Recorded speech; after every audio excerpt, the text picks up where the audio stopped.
98 से कंटिन्यू रखना है। अच्छा, पहले प्रैक्टिस करी 6 साल, फिर उसके बाद 98 से लेकर सन 2010 तक, यानी 1998 के कुंभ से 2010 के कुंभ तक आप मौन व्रत रहे। नमस्कार दोस्तों, मैं हूं हिमांशु भट्ट। धर्म नगरी हरिद्वार में पतित पावनी मां गंगा का ये पावन तट और कुंभ के लिए तैयार हो चुकी है धर्म नगरी। वैसे तो आपने अपने जीवन में कई साधु संतों को देखा होगा। इन साधु संतों और सन्यासियों को आपने विभिन्न प्रकार की तपस्याएं करते हुए देखा होगा, लेकिन आज मैं आपको एक ऐसे नागा सन्यासी से मिलवाऊंगा जिन्होंने 12 साल का मौन व्रत रखा था। ये 12 साल तक मौन रहे थे। मौन रहने का मतलब है कि इन्होंने 12 साल तक अपने मुख से एक शब्द भी नहीं बोला था। हम बाबा के बारे में कुछ जानने का प्रयास करेंगे। सबसे पहले तो महाराज जी, आपका धन्यवाद कि आपने हमें समय दिया। मैं सबसे पहले जानना चाहूंगा कि आप कहाँ से हैं? मैं बद्रीनाथ से हूँ और बद्रीनाथ में हम आज 30 साल हो गया, 30 साल से ज़्यादा हो गया। 1990 से लेकर के अब तक बद्रीनाथ में। अच्छा, 30 साल से आप बद्रीनाथ में? 1990 से। महाराज जी, आपने कौन सी उम्र में संन्यास लिया था? 6 वर्ष की उम्र। 6 वर्ष की आयु थी आपकी। तो हमने सुना है आप 12 साल तक मौन रहे थे। तो कौन से साल में आपने ये मौन व्रत शुरू किया था और क्या उद्देश्य था इसका? 98 से 2010 तक। 98 से 2010 तक 12 साल। तो कैसी रही थी ये प्रक्रिया कि आपको कैसे तैयार हुए थे आप मौन व्रत रखने के लिए? मैं मौन व्रत से पहले 6 साल तक हम उसकी प्रैक्टिस किया। तो प्रैक्टिस की है? मौन व्रत की प्रैक्टिस किया, क्योंकि कुछ भी करने से पहले से तैयारी करनी होती है। अगर आप तैयारी नहीं करेंगे तो आपका मौन व्रत कुछ भी निकल गया तो खंडित माना जाता है। इसलिए 5-6 साल हम लोग प्रैक्टिस किया। तो किसी भी स्कूल में जाने से क्या होता है, उसको टेस्टिंग होती है। हाँ, टेस्टिंग होती ये है। हमारी टेस्टिंग थी। तो महाराज जी, आपको शुरुआत में किस प्रकार की दिक्कतें आई थी मौन? क्योंकि आज की सोसाइटी में हम देखते हैं चुप रहना बहुत मुश्किल है लोगों को, और किसी को चुप करवाना भी बहुत मुश्किल है। तो आपने कैसे वो तैयारी करी थी और क्या क्या दिक्कतें आपको उसमें सामने आई? इसमें क्या है ना, दिक्कत होती है। और शुरू में एक जिसको मेरे को भी बोलने की आदत थी। जी। छोटा बच्चा तो चंचल ही होगा ना। हाँ, मतलब बोलने की बहुत आदत रहती है। कोई इशारा करता था तो मैं बोल देता था ज़्यादा। जी। वो कुछ ना कुछ बोल ही देता। फिर गुरु लोगों ने बोला कि नहीं, अब इसको प्रैक्टिस करो। प्रैक्टिस करने के बाद 98 से कंटिन्यू रखना है। अच्छा, पहले प्रैक्टिस करी 6 साल, फिर उसके बाद 98 से लेकर सन 2010 तक, यानी 1998 के कुंभ से 2010 के कुंभ तक आप मौन व्रत रहे। तो फिर मौन व्रत के बाद आपने कौन सा फिर अपनी तपस्या शुरू करी थी? मौन व्रत के बाद इसी चंडीपुल के उस साइड में महाबलेश्वर नगर है हमारा, निर्णय करे जी।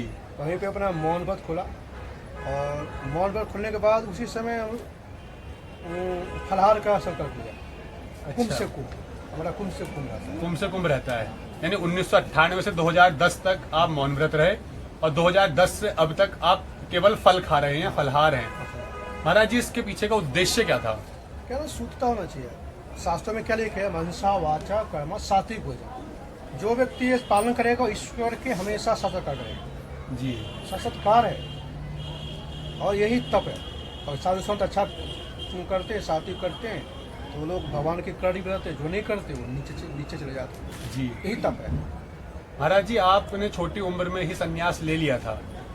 वैसे तो सभी का उद्देश्य एक होता है संन्यास लेने का, कि धर्म की रक्षा, लेकिन कारण अलग अलग होते हैं संन्यास लेने के। तो आपका क्या कारण रहा था नागा सन्यासी बनने का? नहीं, क्या है ना, एक चीज़ हम छोटे से एक चीज़ देखे हैं। एक चीज़ हमारी परंपरा भी रहा है, साधु संत की परंपरा की, लोगों को दुख हरने का होता है। जी। हमारा कारण क्या, दुख कहाँ से उत्पत्ति होती है। अगर जड़ को हम अगर पता कर लेंगे तो आपको पूरी तरह से आ जाएगा। जी। हमने जड़ को पता किया।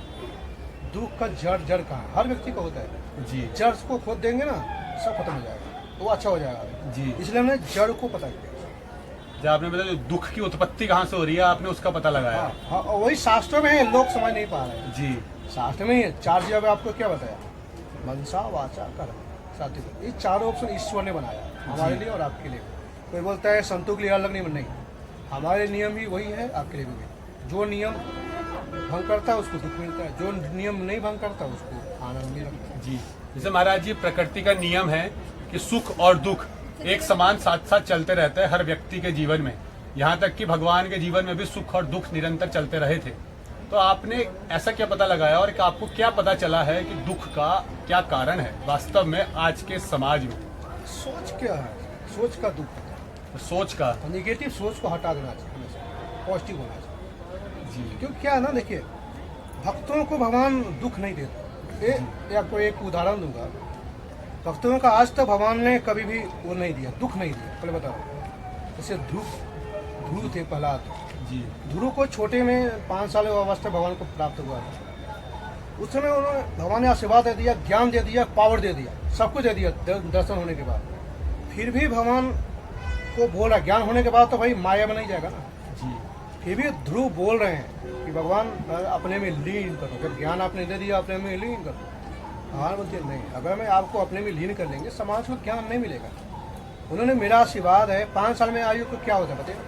बस 5 साल में भगवान को प्राप्त किया था ध्रुव। उन्हें बोला कि नहीं, मेरा आशीर्वाद है, तुम संसार में रहो, सारा कर्म करो, पुत्र उत्पन्न करो, शादी करो, ब्याह करो, सुखी रहो, परंतु किसी को दुख मत दो। हमारे आशीर्वाद से तुम हमेशा वो करो, जो तुम की इच्छा करो, परंतु मेरी शरण में रखे, शरणागति होना चाहिए। ये प्रेरणा क्या दे रहा है? भगवान दुखों के लिए नहीं किया। अगर आप किसी को बड़ा आदमी हो जाता है, जी बड़ा आदमी हो जाता है, उसको 10 आदमी को सेवा करने के लिए भगवान ने उसको बनाया। अकेला का धन नहीं उसका। ये तो है। अगर वो सेवा करे वो व्यक्ति के कभी दुख नहीं हो सकता, उसका धन की कमी नहीं होगा। प्रहलाद ध्रुव को भी देखो ना, उसने उसको पाठ भी दिया, राजा भी बना दिया भगवान ने, अपने अंदर लीन नहीं किया उन्होंने। ये तो है। उन्होंने बोला मेरा आशीर्वाद तुम संसार में ज्ञान दो, ज्ञान मिलेगा तो सबको अच्छा रहेगा। इसलिए बोलते भक्तों को कभी भी भगवान दुखी नहीं करता। अगर आप किसी को गाली देंगे, आपको गाली देंगे, किसी को आप दुख देंगे, आपको दुख मिलेगा। आप दुख क्यों देना किसी को? सुख दो ना, सुख के बदले सुख आएगा, चांस नहीं है।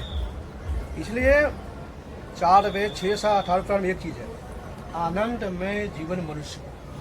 अब देखो, आप भोगने के लिए मनुष्य नहीं आता। लोग बोलते हैं ना भोगने के लिए आए हैं, एक गलत बात है। कोई व्यक्ति अगर चलो आपके पास 10,000 रुपया आ गया, जी 10,000 रुपया अपने भगवान से मांगा ना, 10,000 वो छीन के दिया ईश्वर ने। आप 1 रुपया ऊपर नहीं, 1 नीचे नहीं। जी उस पैसे का आपने किया क्या है? दारू पीने के लिए, मीट खाने के लिए। आपने भगवान को अगर आपने मांगा है तो आपको परिवार को पालन पोषण के लिए मांगा है ना। जी मीट खाने के लिए आपने भगवान से नहीं आदेश लिया। भगवान बोला कि मैं बिजनेस करूंगा, अपने परिवार को पालूंगा, अच्छा पढ़ाऊंगा, लिखाऊंगा, अच्छी तरह से खाएंगे, उसके लिए पैसा लिया। उस पैसे को कुछ आपने लगाया अपने परिवार को, बाकी तो आपने उड़ा दिया ना। जी इसलिए सात्विक धन भी सात्विक जगह लगना चाहिए। ये तो समझे? चलो भगवान ने आपको आगे बढ़ा दिया, बढ़ाने के बाद भी छोटे नहीं समझना चाहिए किसी को, अपने जैसा समझ। उनको बुद्धि तो भाई हम भी बढ़े, आप भी बढ़े। वहाँ ये नहीं समझ कि मैं इसको नीचे रखूंगा। मैं देखो मनसा में भी ये आ गया, जी चिंतन अच्छा रखना, काम इन्हें अच्छा से काम करवाओ, अच्छा भोजन करो, मनसा वाचा कर्मा चाहते करो। जो व्यक्ति अगर ये कर के भी मंत्र भी मत जपो भाई, मंत्र भी जपने के लिए ईश्वर मना करता है कि हम आत्मा रूपी है ना, आत्मा रूपी ऐसे भी करेंगे तो ईश्वर सुनता है। ये तो है। सब कुछ मिल जाता है, ये पालन करें, कोई दुखी नहीं रहेगा। महाराज जी, आपने छोटी उम्र में ही आप नागा सन्यासी बन गए थे, और छोटी ही उम्र में आपने मौन व्रत भी ले रखा था, आप मौन रहे थे।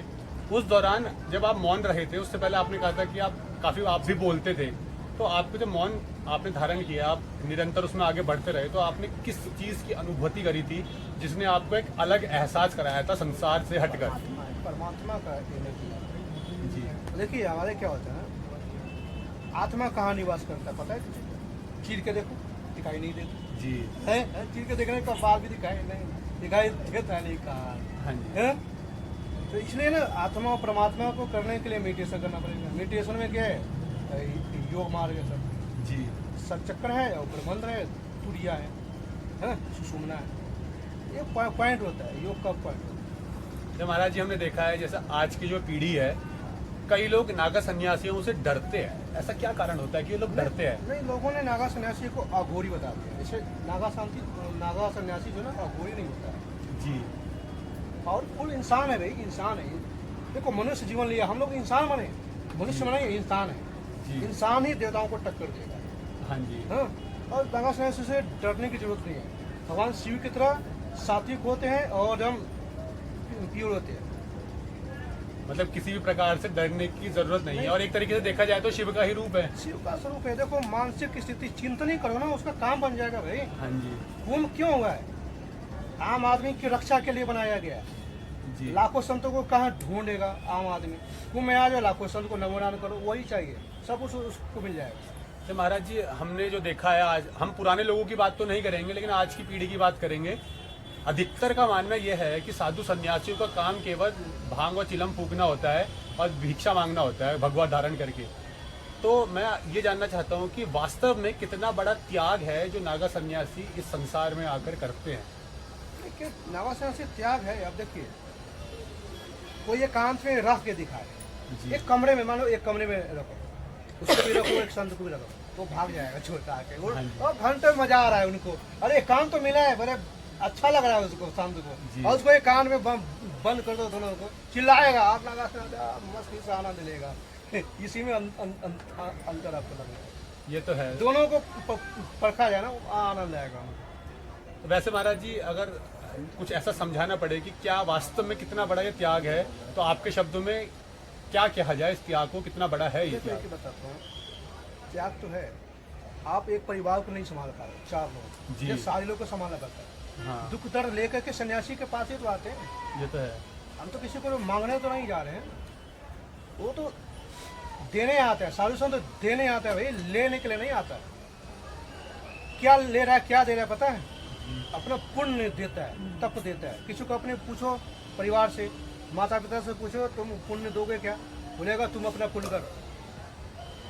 सब लोग बोलते हैं, अपने परिवार में भी पूछो ना कि पुण्य दो मेरे को, पुण्य नहीं देगा, तुम अपना पुण्य करो। साधु संतों को क्या लगे? संतों के पास हजारों लोग आते हैं, महाराज अच्छा कर दो, करते हैं, बिना लोभ लालच के तो कर रहे हैं। जी, हाँ, बिना लोभ लालच के तो माता पिता भी नहीं कर रहा है। ये तो है। संत तो बिना स्वार्थ का कोई भी आके करता है। महाराज जी, आपको संन्यास धारण करे हुए 30 साल हो गए। इस 30 साल का आपका ये अनुभव क्या कहता है कि वास्तव में धरती पर जीवन क्या है? जीवन प्रेम है, प्रेम है संसार। जीवन ही प्रेम है। प्रेम से ही आदमी को जीना चाहिए, पैसों के चक्कर में नहीं पड़ना चाहिए।